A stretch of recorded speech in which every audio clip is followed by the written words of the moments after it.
What it do? I had to come to you like this, you know what I'm saying, bringing you from the ground up because they messing with my internet, man. I don't know what's going on, man. It is what it is. It's your boy from the Meadowlands, 702, the big homie. What it do? Hey, I believe when we left off, I was talking about the gang hearing I went to and how they rendered me non-active and all that, right? Uh, I I couldn't do nothing about that, you know. But at this point, I was uh, I was really settling in. I had this antsy feeling, and I started, like after 2010, I started feeling different. I started getting antsy, like anxiety, real bad. I started throwing up real bad. I didn't know why, and I got real sick. And everybody remember I was real sick around that time. You know what I'm saying? I was throwing up. I didn't know why, and as time went on, I was up there with a lot of people. Me, a guy by the name of Big Steve, Vincent Turner from 50s, and Jay. We became a driving crew, and it just like everything was like calm and I remember K Dog came up there. K Dog from NTG, he came through. K Dog had a stroke at High Desert, but what amazed me about K Dog, because he used to come out on the outside rec yard in the infirmary, and he used to call for Pork Chop from Donna. And Chop told me Kareem was over there, and I had to go by there and visit my partner, man. And it amazed me. It messed me up because I haven't really too much heard nothing from K Dog in a long time. But just to hear him and how he gave his life to God and how he was no longer K Dog and he was Kareem, and I used to think he was a Muslim because his name was Kareem. I know him and his sister. I think his sister named Mona. But I thought K Dog was a Muslim, but I never knew that he gave his life to God like that, to Christ or whatever, and he was devout with it. He didn't like people calling him K Dog. He was really into the Bible, but he had a stroke, and it kind of did him bad. But he was still in good spirit. He was happy to see me, but not in a gang like way and what we used to do in the back in the days way, but in a brother, I'm glad you survived type of way. And that was like, man. And me and Pork Chop was like, damn, see, like we getting old. What we gonna do? Me and Chop used to walk laps around the track, and we had a lot of conversations that we was able to have because we matured to that point. We've been through so much, and after all that, we realized ain't nobody really won nothing. What have we accomplished out of all the bloodshed and all the killing? And in here, all the stabbings and even the murders in prison. What have we gained other than neurological side effects like PTSD and bipolarism and stuff like that? Because I was dealing with psychological effects ever since I allow empathy and sympathy to come into my life, and for me to really atone for what I did, I had to accept it. I had to really go back. When I say rebuild myself, I had to go back and relook at everything I did. And trust me, whatever, you don't have to believe in God. You can believe in yourself. But I knew everything that I was remembering, and I couldn't forget that I didn't want to remember. I was remembering it for a reason. And I still, to this day, have nightmares of people driving up and knocking me down, of drive-bys that happened that I didn't think I survived. I still have dreams of when Tony Swanson hit that cone on Comstock when we were sitting out there in that grass and he unloaded. I still have nightmares about that, and that Sherm use, consuming it as a baby, and on top of that, drinking anything I can get my hands on, and then going into an institution as a baby and being introduced to medication only to be institutionalized as an adult and put back up on it. I had to fight in so many levels and in so many ways to maintain my very being, you know, that I have became a person of, I don't know. I don't know how to classify it. I don't know if it can be classified. Because I obtained two type of knowledges, indirect and direct. Something indirect knowledge is something you obtain through experience, like through gangbanging. I experienced through gangbanging that it leads to death, it leads to heartbreak, it leads to prison, it leads to a bunch of negative stuff. That's something I learned through indirect knowledge. Direct knowledge is something you learn from the source, like your mama. You know, but I took these two type of knowledges into the parole board with me. After 19, almost 19 some years, for I don't know how many times, I think they gave me so many 3-year dumps. They gave me 3 3-year dumps. But I went to the parole board and it was gloomy, and it was just something about this parole board that was weird. Like all the other ones was, well, we'll see what we can do, good luck out there, son. That means you got dumped. When they get to talking good to you in the parole board, you got a dump. For real.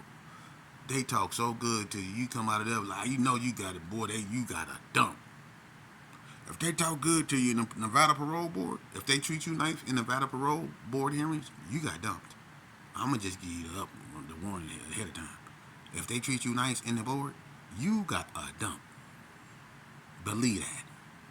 But they wasn't treating me like they was very stern and they wasn't moving and fumbling paper like they normally do. It wasn't no and all that going on. It was just all eyes on me, and it was really like they was serious. And one question that Anthony Silva asked me, he said, now if we were to release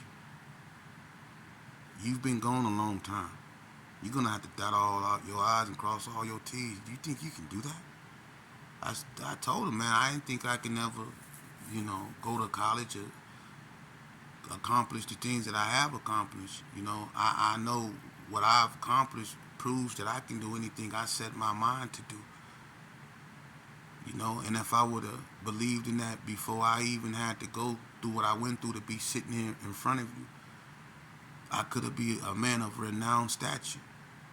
But I chose to do wrong. But now that I recognize that I have a choice and I accept that, it helped me guide me, in the future to make better decisions, to know that I have a choice and that there are consequences behind the choices we make.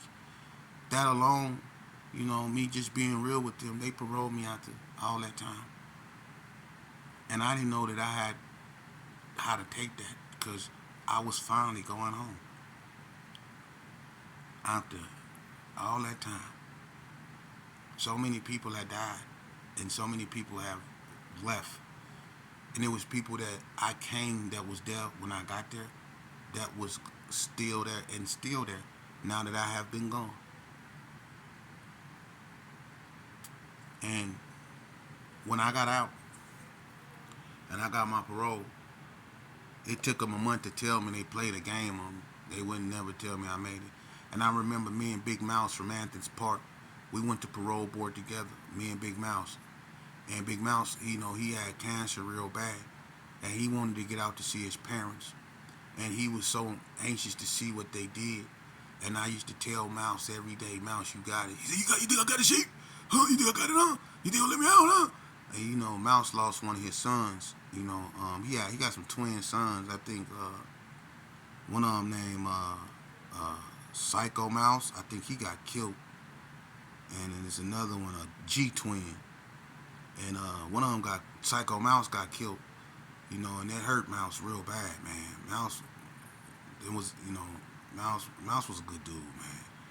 But he shriveled up so little, and I was there when they gave Mouse his parole, and he came out, he said, Sheep, I'm Big Mouse, They let me up out of here, Sheep, I'm gone, Sheep.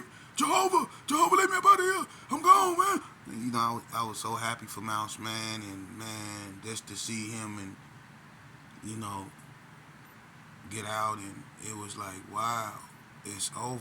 It was finally over, this ride. And I'm gonna tell you something. Being in prison, it taught me a lot of things.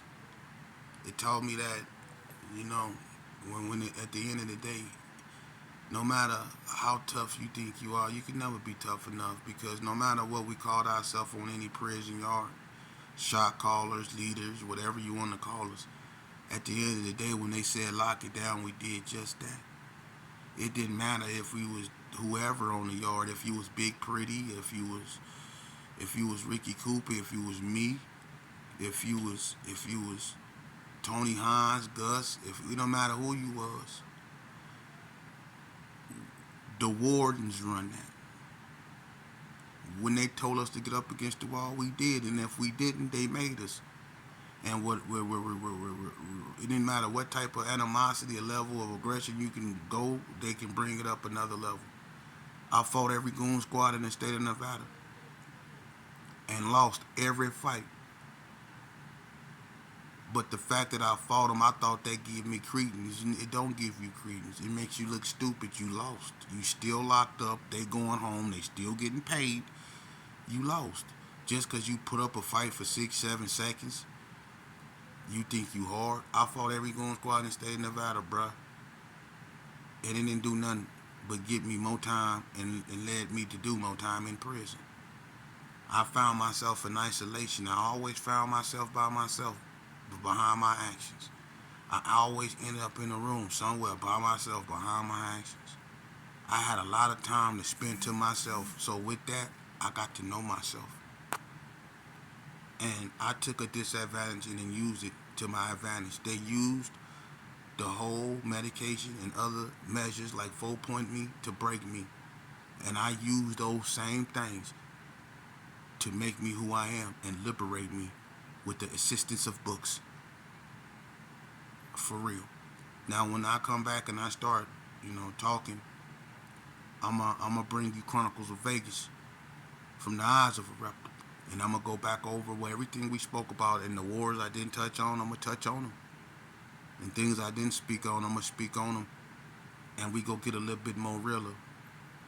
And I'm gonna show y'all about Vegas. This was just a little bit about me to introduce you to me, but this is by far nowhere over. What went on against us in the 60s, us and the Donnas and the GQs and everybody else, that was just a fraction. When I come back, I'm going to go back up over that. This is the ending of From the Ground Up.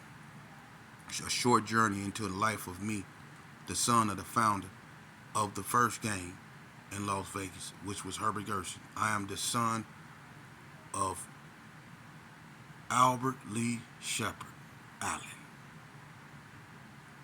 aka OG Sheepdog, the founder of it all in Vegas. 86 to 79, sent to California and became a legend out there with the OVGs, Original Valley Gangsters. They call him Silverback out there. Out here they call him Sheepdog. I'm his son, and you have just heard From the Ground Up. But stay tuned. Chronicles of Vegas still to come.